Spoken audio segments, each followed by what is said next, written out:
제게 이 기타를 선물해 주신 목사님 제가 여러 번 말씀드렸죠. 이게 거의 100만 원권입니다. 저같이 이런 초보자가 쓰기에는 너무 아까운 적인데 목회자 모임에 갔었는데 그 목사님이 기타를 잘 치세요. 그래서 막 치는데 야 나도 이런 기타 있었으면 좋겠다 그랬더니 정 목사 이거 가질려? 그러는 거예요. 나는 농담인 줄 알고 예 주세요 그랬더니 진짜 줬어요. 진짜 줘가지고 아 소리가 달라요. 소리가 다르고 이거를 또 이제 예전에 내가 가르쳤던 청년 지금 이제 저기 나이 좀 들었는데 이제 악기점을 해요. 가서 이것 좀 한번 제대로 좀 봐달라고 했더니 이거 기타 좋은 거라고 중고로 내놔도 6~70만 원 받는데요. 그래서 야 그러냐 고쳐달라고 했더니 이게 뭘 이렇게 뭐 갈고 뭐 해가지고 완벽하게 해 주셨는데 제가 이제 가끔 말씀드려서 알겠지만 빛나교회 이제 이영용 목사님이신데 전설과도 같은 목사님이에요. 왜 그러냐면 한때는 150명 정도의 성도가 있어서 이제 자체 이제 그 교회 성전을 굉장히 멋있게 이제 건축을 했어요. 그래서 견실하게 성장하는 교회였는데 코로나라는 거대한 파도를 만납니다. 그래서 교회가 뿌리째 흔들리게 됐어요. 성도 수가 줄기 시작하면서 한때 40명까지 떨어졌어요. 절체절명에 왜냐하면 그 대출도 있을 거 아니에요. 건물을 또 했으니까 절체절명의 위기를 맞으셨습니다. 그때 이 목사님은 절망의 자리에서 막 그냥 공황장애가 오기도 하고 이런 어려움이 있었지만 주저앉지 않으셨어요. 기도와 전도로 현장으로 달려가는 목사님이에요. 그래서 하루에 한두 시간은 기본이고 매일 2시간 이상 기도하고 나가서 전도를 3시간 이상 하시는 분이에요. 그러면 전도는 언제 하느냐? 전도는 월, 화, 수, 목, 금, 토, 일 한 번도 쉬지 않습니다. 그렇게 3시간, 4시간씩 거리에서 복음을 외쳤는데 그 결과가 어떻게 됐는지 아세요? 지금 불과 3년이거든요. 40명까지 이렇게 떨어졌던 교회가 지금 출석 성도가 700명이에요. 700명. 기적 같은 일이죠. 지금 교회가 너무 좁아가지고요. 교회가 좁아가지고 발 디딜 틈이 없어서 주변에 땅을 사가지고 다시 성전 증축을 하고 계세요. 그런데 이 목사님은 단순히 이렇게 이제 열정적이고 열심히 하시는 분뿐만 아니라 굉장히 인격적이고 예의가 바르신 분이에요. 지난 그 연석회의 때 이 목사님이 이제 설교 중에 이런 간증을 하시더라고요. 지방에서 강의를 마치고 올라오시는데 저쪽에 하늘 휴게소 있잖아요. 너무 피곤하대요. 너무 피곤해가지고 하늘정원 휴게소에서 차를 세우셨대요. 한여름이니까 땡볕에 막 숨이 턱턱 막히고 이러니까 에어컨을 켜놓고 잠시 그냥 의자를 뒤로 젖히고 잠시 눈을 붙이려고 앉아있는 찰나에 백밀러의 뒤에 이제 차가 주차하는 모습이 보이는 거예요. 그런데 주차를 하다가 저 정도 속도면 바로 박아버리겠는데 라고 생각이 하기도 전에 쿵 소리가 난 거예요. 근데 그 목사님이 타셨던 차를 제가 알거든요. 구매한 지 얼마 안 된 차입니다. 새 차. 그러니까 얼마나 애지중지 조심조심 타셨겠습니까? 근데 쿵 하는 소리와 함께 이 목사님 마음에 갑자기 그냥 이게 뭐 끌어오르더래요. 마음에 들덩이가 쿵 하고 떨어지더래요. 그러면서 아니 이 사람이 그냥 하면서 분노가 머리끝까지 치밀어서 문을 열고 딱 나와서 그 짧은 순간에 이제 마음을 가다듬으신 거예요. 그리고 딱 가서 어떤 생각을 하셨냐면 그래 이미 벌어진 일이다. 여기서 화를 내면 좋을 게 하나도 없다. 오히려 하나님 영광만 가린다라고 생각을 했대요. 그래서 차에서 내려서 그분한테 다가갔더니 이제 부부가 타고 있었는데 막 어쩔 줄 몰라 하면서 운전하시는 분이 이제 멋쩍어서 이렇게 묻는 거예요. 너무 죄송합니다. 여기 턱이 있는 줄 알았대요. 그러니까 보통 턱이 있잖아요. 보통 이쪽에 엉덩이를 마주대고 주차를 하면 그 밑에 반드시 턱이 있거든요. 근데 하늘정원에 그게 없대요. 그거 조심하래요. 근데 턱이 없다 보니까 그냥 턱까지 가면 딱 멈추겠거니 생각을 하고 쭉 후진을 했는데 그냥 박아버린 거예요. 턱이 없어서. 그러면서 이제 필요하시면 보험 처리해드리겠습니다 한 거예요. 목사님께서 차를 쑥 둘러보시더니 약간 긁힌 자국만 있을 뿐이었던 거예요. 그래서 차분하게 이렇게 말씀하셨대요. 아, 괜찮습니다. 제가 보기에는 보험 처리까지는 안 해도 될 것 같습니다. 그런데 이게 교회차라 이거 담당하는 집사님이 워낙 꼼꼼하신 분이라 혹시 어떻게 생각하실지 모르겠습니다. 그러니 내가 여기 좀 사진을 찍겠습니다. 그리고 연락처와 명함을 좀 주십시오. 그렇게 이야기를 했대요. 그랬더니 알겠다고. 그랬는데 이 집사님이, 아니 이 성도님이 어디서 많이 본 거 혹시 목사님이신가요? 그렇게 묻더래요. 그랬더니 예, 인천의 빛나교회 목사입니다. 그랬더니 손뼉을 치면서 아 맞아요, 제가 목사님을 여러 번 봤다는 거예요. 얼굴을 기억한대요. 그 혹시 그 인천의 그 지역에 매일 전도하시는 그 목사님 맞으시죠? 그러면 제가 그 동네 삽니다. 이사 온 지 얼마 안 됐대요. 놀랍게도 그 부부는 이사 온 지 얼마 안 돼서 교회를 막 찾으려고 했던 순간에 막 정하려고 했던 참인데, 그랬는데 여기서 늘상 봐왔던 그 목사님, 전도하던 목사님, 처음에는 되게 조그만 개척교회 목사인 줄 알았다는 거죠. 나중에 얘기하는데. 근데 그래서 그 다음 주에가 바로 빛나교회로 등록하고 그게 나오게 됐다는 겁니다. 목사님께서 이렇게 말씀하시는 거예요. 만약에 그때 욱하는 감정을 그대로 쏟아냈다면 어떻게 되었을까? 아마 멱살 잡히진 않았어도 언성이 높아지고, 또 목사라는 걸 알았으면 아니 목사라는 사람이 하면서 그런 소리를 들었을지도 모르겠다 얘기하시더라고요. 만약에 그랬다면 그 귀한 영혼을 주님께 인도할 수 없었을 거다라고 말씀을 하시면서, 그러면서 화를 참는 것도 하나님의 은혜고 축복이다라는 것을 말씀하시더라고요. 여러분, 그래서 우리 삶 자체가 우리가 어떻게 살아가야 하는가가 곧 전도지라는 거예요. 여러분, 우리가 뱉는 말 한마디, 우리가 짓는 표정 하나, 어떤 위기의 순간에 보여주는 우리의 태도 하나가 누구에게는 닫힌 문이 될 수도 있고 누구에게는 활짝 열린 천국 문이 될 수도 있다는 겁니다. 저도 솔직히 말씀드려서 간혹 이 화를 다스리지 못해서 낭패 본 적이 사실 많이 있어요. 하지만 좀 더 이성적이 되어서 화를 다스리고 예를 갖췄을 때 긁힌 차의 상처는요, 한 영혼을 구원하는 통로가 되었다는 사실을 여러분 기억했으면 좋겠습니다. 이것이 바로 믿는 자의 언어고요, 믿는 자의 품격이고, 또 살아있는 간증인 줄로 저는 믿습니다. 내가 정말 하나님 뜻대로 살고 있는가? 저는 그 말씀대로 산다는 것, 이 말씀이 내 삶을 주도한다는 것이 내게 어떤 커다란 의미를 주지 못한다면, 아까도 말씀드렸지만 이 성경책은요 그냥 옛날에 쓰여졌던 좋은 책이에요. 옛날에 쓰여졌던 좀 교훈을 담을 만한 책이네 라고 생각을 할 겁니다. 그런데 성경 말씀은 아까도 말씀드렸지만 현재성을 갖고 있어요. 현재성. 우리가 정말 그 말씀을 믿고 말씀대로 살기 원한다고 한다면 그 말씀대로 실천할 수 있는 노력도 더불어 있어야 한다는 거죠. 그래서 이런 믿는 자다운 삶을 사는 것과 더불어서 또 다른 말씀의 실천의 삶을 사는 것, 이것이 전 중요하다고 생각합니다. 저는 오늘 선포의 삶을 살자고 말씀을 드리고 싶어요.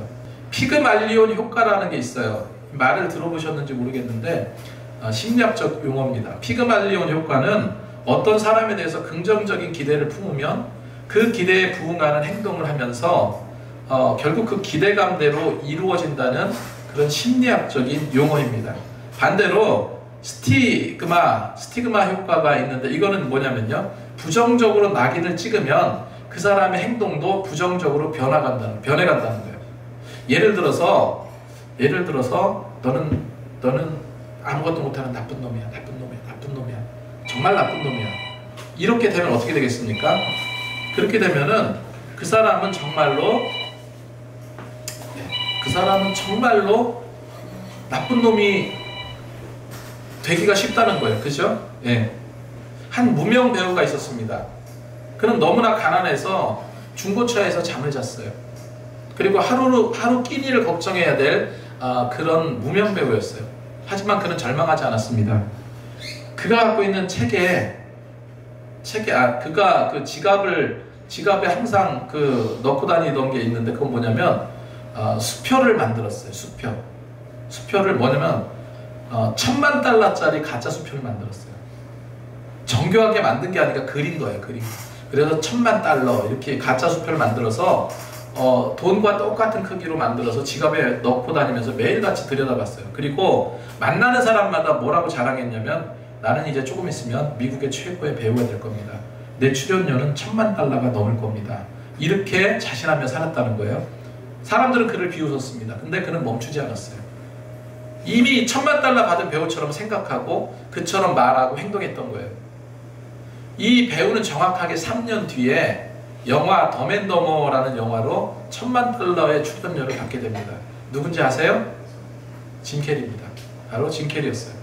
여러분, 세상 사람들도 말의 힘을 믿고 긍정적인 자기 암시를 통해서 불가능해 보이는 꿈을 현실로 만들어내는데 하물며요, 천지만물을 창조하신 하나님의 약속을 받은 저와 여러분은 어떻겠습니까?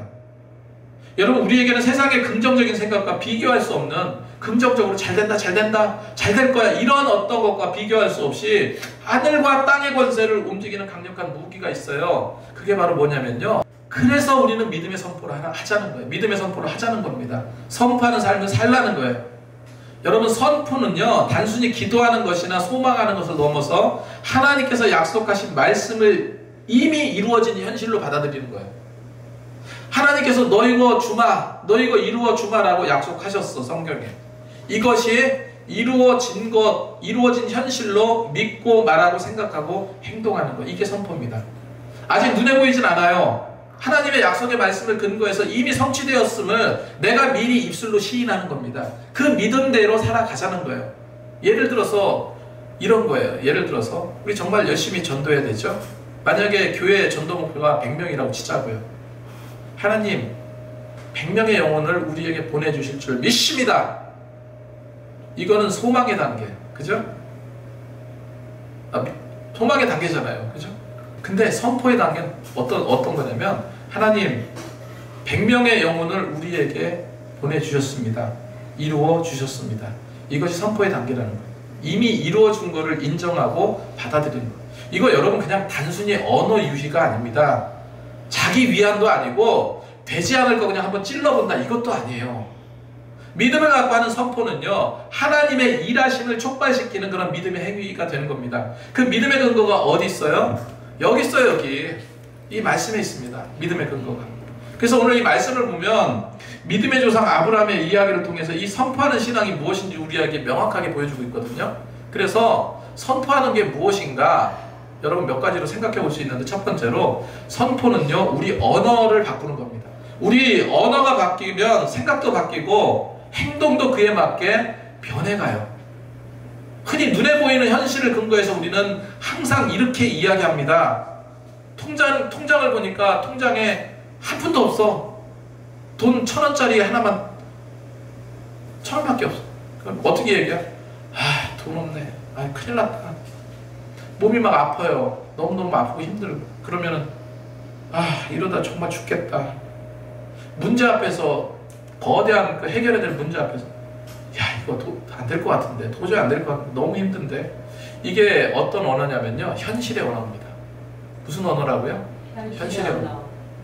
근데 믿음의 사람이 현실의 언어가 아닌 약속의 언어를 사용하는 사람이 믿는 자들의 본래 그 언어라는 거예요. 그래서 그렇게 내 삶을 여러분 같이 바꿔보자는 거예요.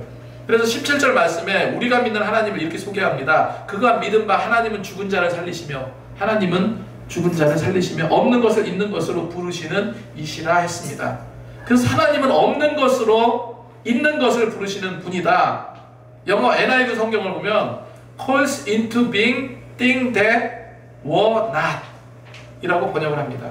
그게 뭐냐면 존재하지 않았던 것을 말씀으로 불러내는 걸 말해요. 말씀으로 불러내는 거. 그래서 존재하지 않는 것을 말씀으로 불러내는 거. 그러니까 존재하지 않는 것을 만드신 분이 하나님이시니까 하나님은 어떤 분입니까? 창조주 하나님이 되신 거죠. 하나님이 태초에 빛이 없을 때 빛이 있으라 말씀하셨어요.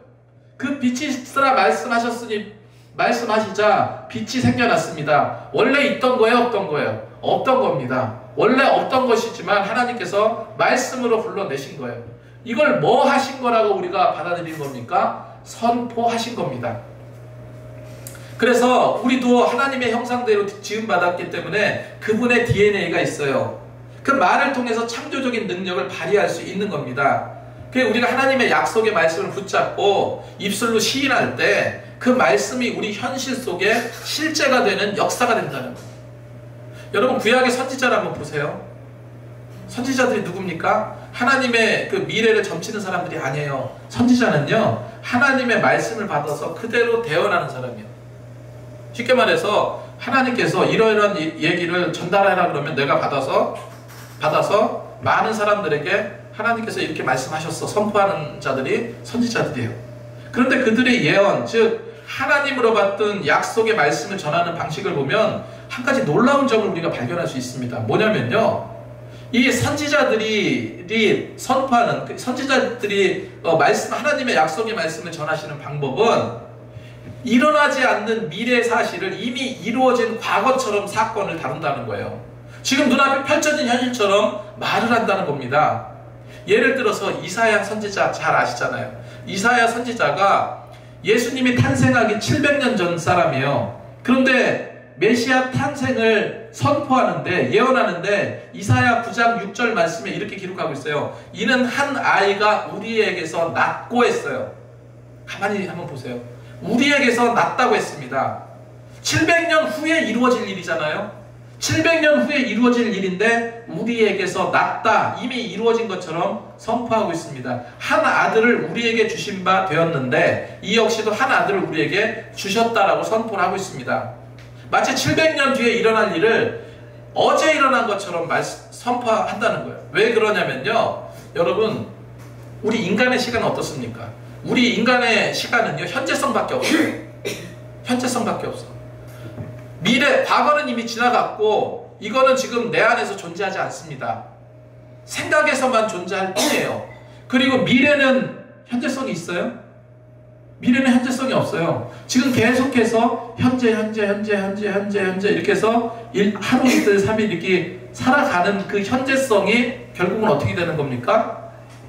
어느 한 시점으로 봤을 때 과거가 되는 거고 어느 한 시점으로 봤을 때 미래가 되는 거고 그런 거예요. 현재는 바로 지금, 요거밖에 없어요. 그러니까 결론은 사람은 뭐냐면요, 과거에 대한 회상이나 미래에 대한 상상 뿐이고 현재성만 갖고 있다는 거, 우리 인간은. 그런데 하나님은 어떠신 분입니까? 영원하신 하나님은요, 하나님의 계획 안에서 이미 확정된 사실조차도 현재성, 그러니까 과거도 현재성이 되고 미래에도 이루어지지 않은 것도 현재성을 갖고 있는 것이 하나님의 시간입니다.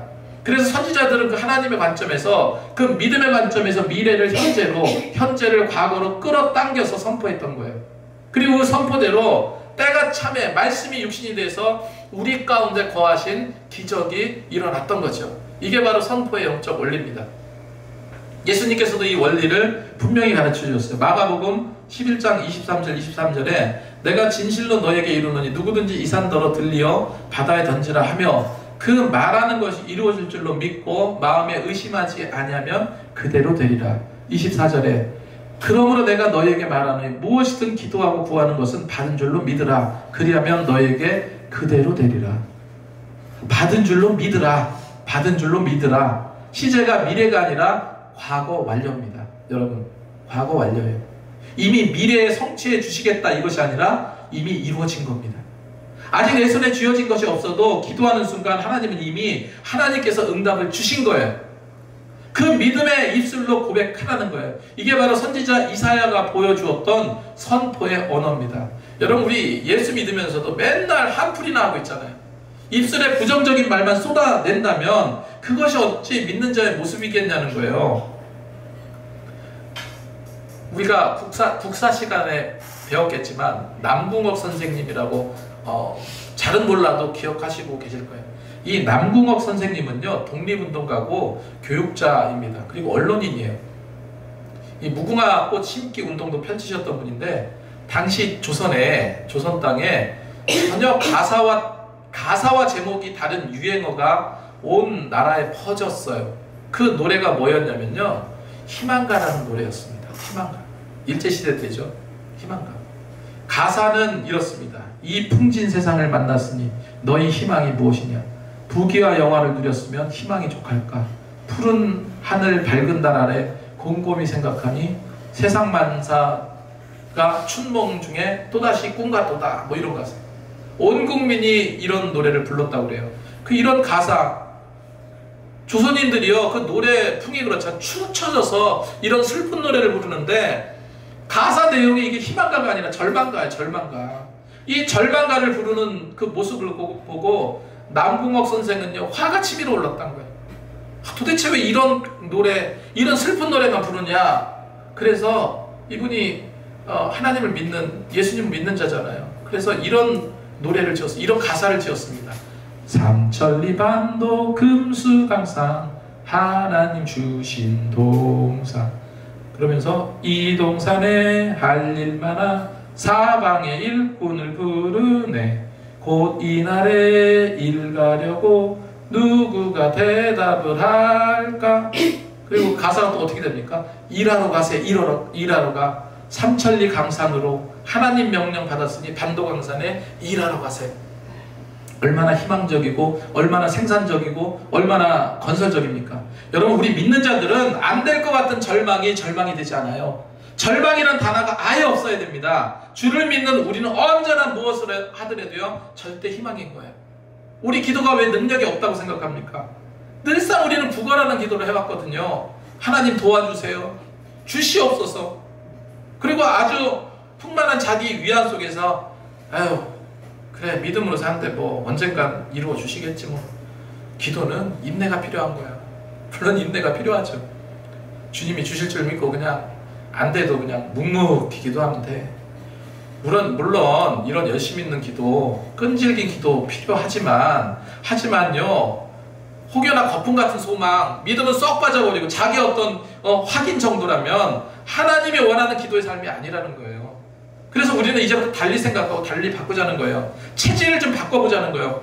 만약에 질병의 고통 속에 있다면 주님 언젠간 낫게 해주실 줄로 믿습니다. 이게 아니라 이사야 53장 5절 말씀을 붙들고 선포하자는 거예요. 그가 채찍에 맞음으로 나는 나음을 받았도다. 받을 것이다가 아니라 받았도다. 그냥 말하는 거 아니에요. 성경에서 약속한 말씀이잖아요. 재정적인 어려움이 있습니다. 뭐 해도 돈도 없고 힘들어 죽겠어요. 여러분, 그럴 때 빌립보서 4장 19절 말씀처럼 나의 하나님이 그리스도 예수 안에서 영광 가운데 그 풍성한 대로 나의 모든 쓸 것을 채워줄 줄로 믿습니다. 채워주셨습니다. 자녀 문제로 여러 가지 문제로 아파할 때 이사야 54장 13절 말씀처럼 내 모든 자녀는 여호와의 교훈을 받았으니 그들에게 큰 평안이 있을지어다. 이렇게 약속의 말씀을 근거로 이미 이루어졌음을 선포하는 거. 하늘의 문이 열리고 하나님의 능력이 우리 삶에 임하는 거예요. 여러분이 선포라는 단어가 헬라어로 케디소라는 단어입니다. 이 말은 왕의 칙령을 백성들에게 전하는 전령을 말해요. 그러니까 왕이 공적문서를 작성을 해. 그럼 너 이거 갖고 가서 조선에 가서 조선 임금에게 전해줘. 그러면 그 신하가 어떻게 합니까? 그 칙서를 가지고 조선으로 와서 왕에게 주면서 황제가 전해주는 칙령입니다. 전달하는 거예요. 이게 전령입니다. 이게 전령인데 여러분, 선포라는 것은요 이거와 똑같아요. 전달해 주는 겁니다. 전달해 주는데 자기 생각을 말하는 게 아니에요. 선포는 내 생각을 말하는 게 아닙니다. 이미 결정된 왕의 명령을 권위 있게 전달하는 거예요. 그래서 우리가 선포와 이와 같다는 거예요. 하나님의 우리는 전령입니다. 이미 십자가에서 승리하시고 모든 것을 이루신 만왕의 왕 예수님께서 그 칙령을 우리 삶의 문제를 향해서 던져주신 거예요. 그래서 어두움의 권세를 향해서 우리는 뭐를 하는 겁니까? 담대히 선포하는 거예요. 담대히. 오늘부터 바꾸자고요. 사용하고 있는 언어 모든 거 다 한번 바꿔보자는 거예요. 여러분, 절망의 언어, 불평의 언어, 현실적인 언어, 하나님의 약속에 근거한 선포의 언어를 사용해 보자는 겁니다. 입술의 고백이 여러분의 삶을 창조해 나갈 거예요. 두 번째로 선포는요, 우리 믿음을 바꾸는 겁니다. 언어가 바뀌면 우리 내면이 바뀌고 우리 믿음도 변화하기 시작합니다. 선포는 단순히 긍정적인 말을 반복하는 주문이 아니에요. 보이지 않는 영적 실체를 바라보게 하는 믿음의 훈련입니다. 믿음의 훈련. 오늘 본문 주인공의 아브라함을 보세요. 18절에 이렇게 묘사합니다. 아브라함이 바랄 수 없는 중에 바라고 믿었다. 바랄 수 없는 중에 바라고 믿었다. 무엇을 바랄 수 없었습니까? 19절에 그가 100세나 되어 자기 몸이 죽은 것 같고 사라의 태가 죽은 것 같음을 알고도, 여러분 100세가 넘은 자예요. 남자는 혹시 가능할 수 있겠지만 여성이 100세 가까이 된 90살이 넘은 여인이 어떻게 생명을 잉태할 수 있겠습니까? 과학적으로, 의학적으로, 경험적으로, 상식적으로 도저히 아이를 가질 수 없는 절대 절망의 상태 아닙니까? 현실적으로 불가능한 상태잖아요. 그런데 아브라함은요, 그 믿음의 현실에 매이지 않았다라고 성경은 말하고 있어요. 그래서 죽은 것 같은 자기 몸을 보지 않고 죽은 자를 살리시는 하나님을 바라보았다. 없는 현실을 보지 않고요, 없는 것으로부터 있는 것을 창조하시는 그 하나님의 약속을 붙잡았다는 거예요. 여러분, 우리에게 이런 마인드가 필요하다는 겁니다. 여러분, 불가능이라는 단어 없애버려요. 불가능이라는 말 하지 마시기 바랍니다. 어렵고 힘들다, 안 된다, 이런 부정적인 언어 선포하는 그대로 돼요. 여러분, 안 되기만 하시는 거 아니잖아요. 늘상 힘에 붙이기만 바라세요? 그런 거 아니잖아요. 믿고 나가기를 바랍니다. 그래서 하나님은 아브라함에게 아들을 주시겠다고 약속하셨어요. 그러면서 이름도 바꿔주셨어. 처음에 아브람입니다. 이건 아브라함의 뜻이 존귀한 아버지라는 뜻이에요. 그런데 아브라함이 이름을 하나님께서 뭐로 바꿔주셨어요? 아브라함으로 바꿔주셨습니다. 이건 뭐냐면 열국의 아비라는 뜻이에요. 열국의 아비가 뭡니까? 많은 민족의 아버지가 되리라, 그런 것으로 바꿔주신 겁니다. 근데 현실은 전혀 아니잖아요. 현실은 열국의 아비는커녕 아들 한 명도 없어요. 아들 한 명도 주시지 않았습니다. 그런데 어떻게 민족의 아버지가 될 수 있겠습니까? 동네 사람들이 아브라함을 부를 때 얼마나 어색했겠어요? 여보시오, 열국의 아버지, 이름이 열국의 아버지. 열국의 아버지라면 왜 아들 한 명도 없어? 조롱할지도 몰라요. 그런데 아브라함은요, 매일 자신의 이름을 불릴 때마다 스스로 아브라함으로 칭함을 주신 하나님을 찬양했어요. 그 약속의 말씀을 믿고 믿음대로 선포했던 겁니다. 그래서 나는 많은 민족의 하나님이다. 그것이 그를 믿음의 조상으로 만들었어요. 히브리서 11장 1절에 믿음은 이렇게 정의합니다. 믿음은 바라는 것들의 실상이요 보이지 않는 것들의 증거라 했어요. 아직 눈에 보이지 않지만 이미 영적으로 실제하는 그 나의 현실로 가져오는 통로가 뭐라는 거야? 믿음이라는 겁니다. 그 현실로 가져오는 그 통로를 여는 열쇠가 뭐냐? 여러분, 선포입니다. 로마서 10장 17절 말씀에 그러므로 믿음은 들음에서 나며 그리스도의 말씀으로, 들음은 그리스도 말씀으로 말미암았느니라, 이렇게 기록하고 있습니다. 그래서 우리가 하나님의 말씀을 입술로 선포할 때 가장 먼저 듣는 사람이 바로 나 자신인 거예요. 나의 선포가 내 귀에 들릴 때 내 영혼의 믿음을 심기우고 그 믿음이 자라서 흔들리지 않는 확신으로 바뀔 때, 그랬을 때 여러분 정말로 하나님께서 이루어 주시는 그 감격적인 그런 일상을 여러분 목도하게 될 겁니다. 20절 22절 말씀에 아브라함의 믿음은 이런 결론을 내려요. 그가 믿음이 없어 하나님의 약속을 의심하지 않고 믿음으로 견고해져서 하나님께 영광을 돌리며 약속하신 그것을 또한 능히 이룰 줄 확신하였다. 능히 이룰 줄 확신하였다. 이렇게 성경은 기록하고 있습니다. 자, 마지막으로 선포는요, 우리 행동을 바꾸는 것이에요. 아무런 믿음도 없으면서 가만히 앉아서 믿습니다, 믿습니다, 믿습니다. 이게 무슨 영향력을 끼치겠습니까? 마음의 확신을 갖고 믿습니다 하면서 그것이 뭐로 바뀌게 됩니까? 행동으로 바뀌게 되죠. 여러 차례 제가 이제 그 예화로 말씀을 드렸던 건데, 한 시골 교회가 있었어요. 극심한 가뭄으로 논바닥에 거북이 등처럼 짝짝 갈라지고 이게 난리가 난 거예요.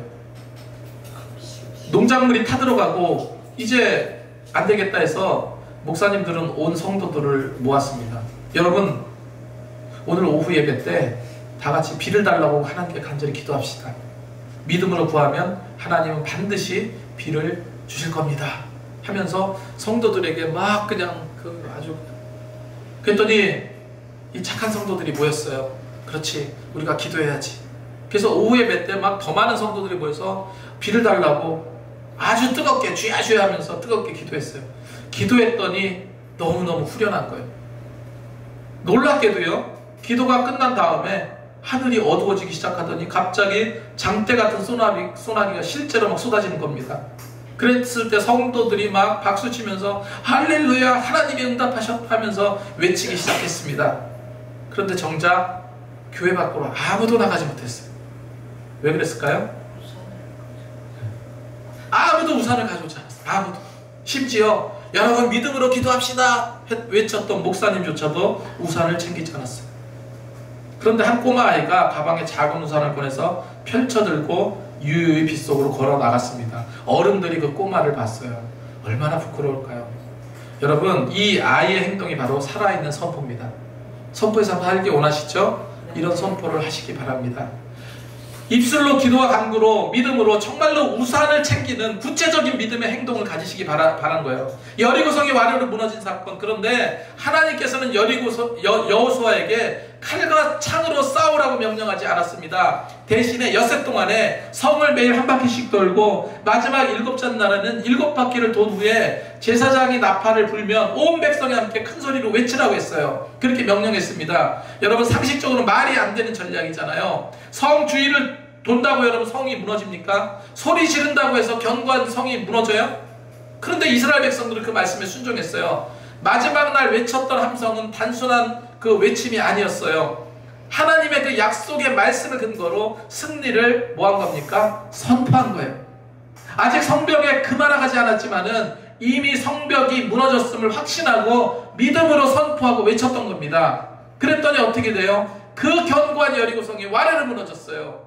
여호수아 6장 20절 이에 백성이 외치고 제사장들이 나팔을 불매 백성이 나팔 소리를 들을 때 크게 소리질러 외치니 성벽이 무너져 내린지라. 여러분, 승리를 외치시기 바랍니다. 성벽이 무너지는 역사 우리가 이루어내야 돼요.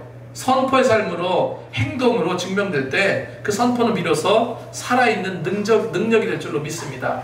자, 오늘 말씀 3가지만 기억하세요. 첫 번째, 선포는 우리의 언어를 바꿔요. 두 번째, 선포는 우리 믿음을 바꿉니다. 세 번째, 선포는 우리 행동을 바꿔요.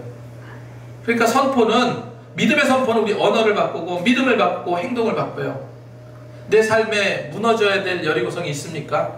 짓누르고 있는 질병이 있어요? 끝이 보이지 않는 어떤 재정의 문제, 깨어진 관계에 아픔이 있다면 여러분, 괴로워하고 힘들어하지 마시고 주저앉지 마시고 울지 마시고 선포하시기 바라요. 하나님께서 선포의 삶으로 채워줄 줄로 믿습니다. 그래서 앞으로 우리 기쁨의 교회가 나갈 방향은 분명합니다. 뭐냐면요, 이 선포의 삶을 체질화할 거예요. 나부터도 걱정하지 않고 근심하지 않고 하나님께서 주심을 확신하고 이끌어 나갈 겁니다. 같이 그렇게 노력했으면 좋겠어요. 앞으로 제가 어떤 얘기를 할 때, 무엇을 할 때 믿음의 선포를 할 겁니다. 그러면 여러분은 믿음의 그 선포를요, 믿음으로 받아들이시고 그것이 온전한 행동으로 나타나게 될 줄로 믿습니다. 그렇게 우리가 힘차게 전진하며 나가시는 저와 여러분이 되시기 바랍니다.